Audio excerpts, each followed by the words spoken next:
Short title: The Bridge That Held Us Together. One-line theme: an elderly man's quiet determination to repair an old bridge rekindles hope and connection in a small American town. Paragraph 1. Willow Creek was a tucked-away Oregon town with tree-lined streets and mailboxes that leaned from years of service, where the rustle of leaves blended with the laughter of children playing hopscotch on cracked sidewalks. Walter Miller, 72, with a stooped back from years spent maintaining railroads, lived alone in a white cottage with peeling blue shutters, a wind chime on the porch softly marking time. His late wife Mary had loved the way the creek glowed at sunrise, and Walter often found himself watching the dawn break with a cup of black coffee, remembering how she would stand beside him hand in hand saying, "It's going to be a good day." Now, the silence in the house felt heavy, broken only by the ticking of an old clock and the distant whistle of trains that no longer needed him. Every morning, Walter would take a slow walk to the Willow Creek Bridge with a bag of cracked corn, feeding the cardinals, blue jays, and the occasional squirrel brave enough to approach him. The bridge, a wooden structure built in the 1950s, creaked under each step, its planks bowed and splintered, the paint flaking under the damp Oregon rain. Children crossing on their bikes would slow down, lifting their feet to avoid the protruding nails, laughing nervously, unaware of how close danger lurked beneath their wheels. Walter, watching from the bench near the bridge, felt a pang in his chest each time he saw Eli, the 12-year-old paperboy, hesitate before crossing, checking to see if the boards would hold. That night, as Walter warmed a can of chicken soup on the stove, he heard the rain pattering on the roof and imagined the creek swelling under the bridge, the water brushing against the rotting beams. He sat at the kitchen table, staring at Mary's old recipe box, remembering how she would hum while baking pies for the church bake sale. He could almost hear her say, "Don't wait too long to do what's right, Walt." And as the thunder rolled in the distance, Walter made a quiet promise to himself that the children of Willow Creek deserved to cross safely, no matter how small the town's budget was or how old he had become. Paragraph 2. At dawn, the fog still hugging the water, Walter tied on his worn boots, shrugged into his flannel jacket, and pulled out his old red toolbox from the shed. It was dusty, filled with tools marked with his initials, and smelled of oil and wood shavings. He loaded planks he had salvaged from a neighbor's old fence into his rusted pickup, the hinges squealing as he closed the tailgate, and drove to the bridge with the heater blowing lukewarm air against his weathered hands. As he unloaded the wood, Jenny, who ran the town's laundromat and was dropping off her daughter, stopped her car. "Mr. Miller, what are you doing out here this early?" she asked, rolling down her window, concern in her eyes. "Just fixing what needs fixing," Walter replied, giving a small smile. She parked and brought him a thermos of hot coffee, standing with him as the sun began to rise, turning the creek into a ribbon of gold. "We appreciate you," she whispered before driving off, tears glinting in her eyes as she glanced at her daughter, who often crossed the bridge to school. Walter started pulling out the nails with steady hands, each creak of the bridge a reminder of years gone by. The smell of fresh cut wood filled the air as he replaced broken planks, the rhythmic thump of his hammer echoing over the creek.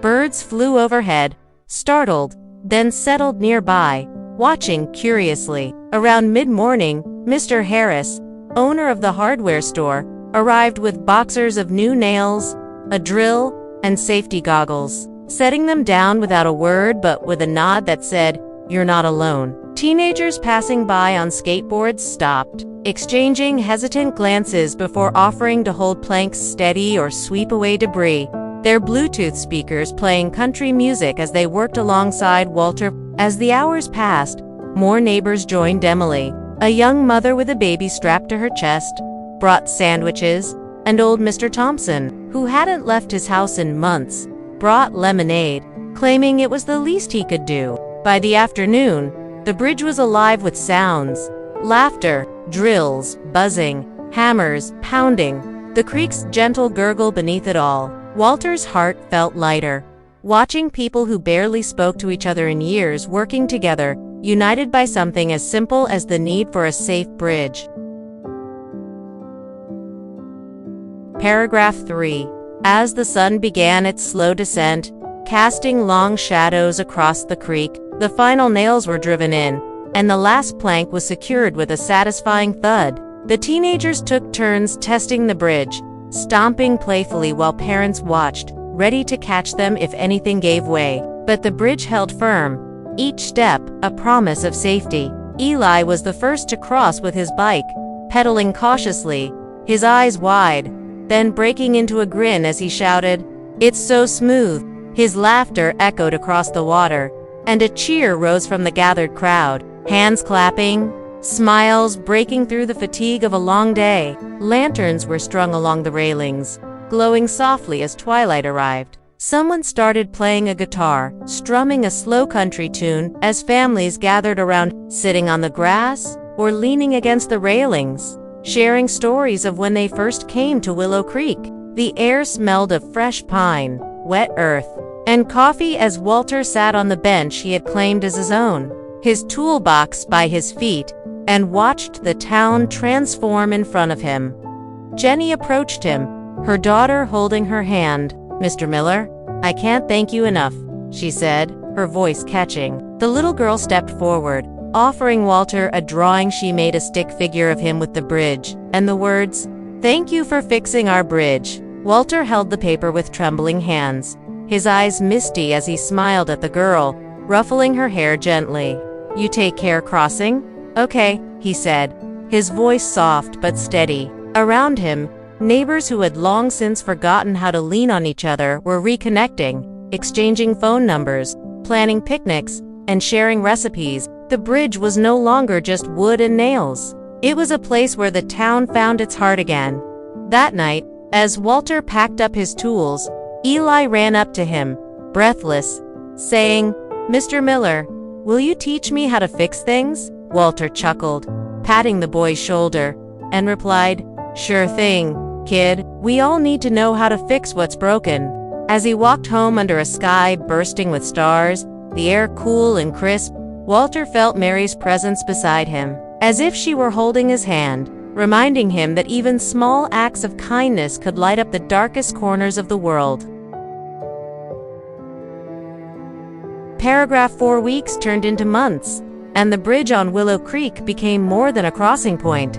It became a gathering place that pulsed with life. On weekends, families laid out checkered picnic blankets, sharing sandwiches, lemonade, and stories as children played tag across the sturdy planks Walter and the town had secured. Teenagers took prom photos on the bridge, the lanterns glowing behind them, while older residents took slow walks at sunset, leaning on the railings to watch the creek sparkle under the fading light. A small chalkboard was placed at the entrance of the bridge, where people wrote daily notes, birthday wishes, quotes, or simple messages like, "Be kind today." Eli and his friends often cleaned the area, picking up trash and sweeping the walkway, proudly telling everyone, "We helped take care of this bridge." The local paper featured Walter in a full-page story titled, "The Man Who Rebuilt Hope," with a photo of him, hammer in hand, smiling under his baseball cap. Walter, embarrassed by the attention, would wave it off whenever someone brought it up, but deep down, he felt a warmth knowing the bridge had given people a reason to look out for each other again. One crisp autumn morning, Walter returned to the bridge to find a group of children waiting for him, holding handmade signs that read, "Thank you, Mr. Miller." They had saved up their allowances to buy a small plaque that was now fixed to the railing, engraved with the words, "This bridge was rebuilt with love by Walter Miller and the people of Willow Creek, 2025.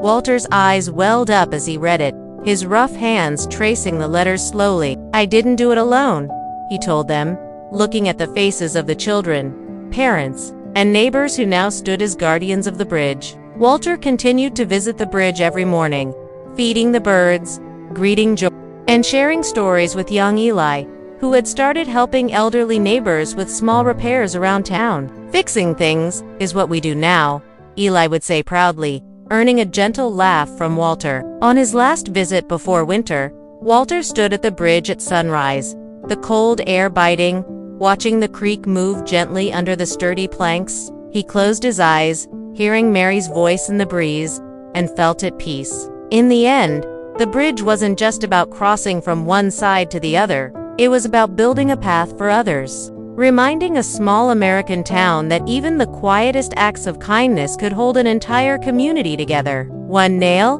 one plank, and one helping hand at a time. Characters and moral, adding rich details, backstories, side characters, natural dialogues, environmental imagery, American lifestyle elements, and visual richness for long-form retention. Unique code, US 40706.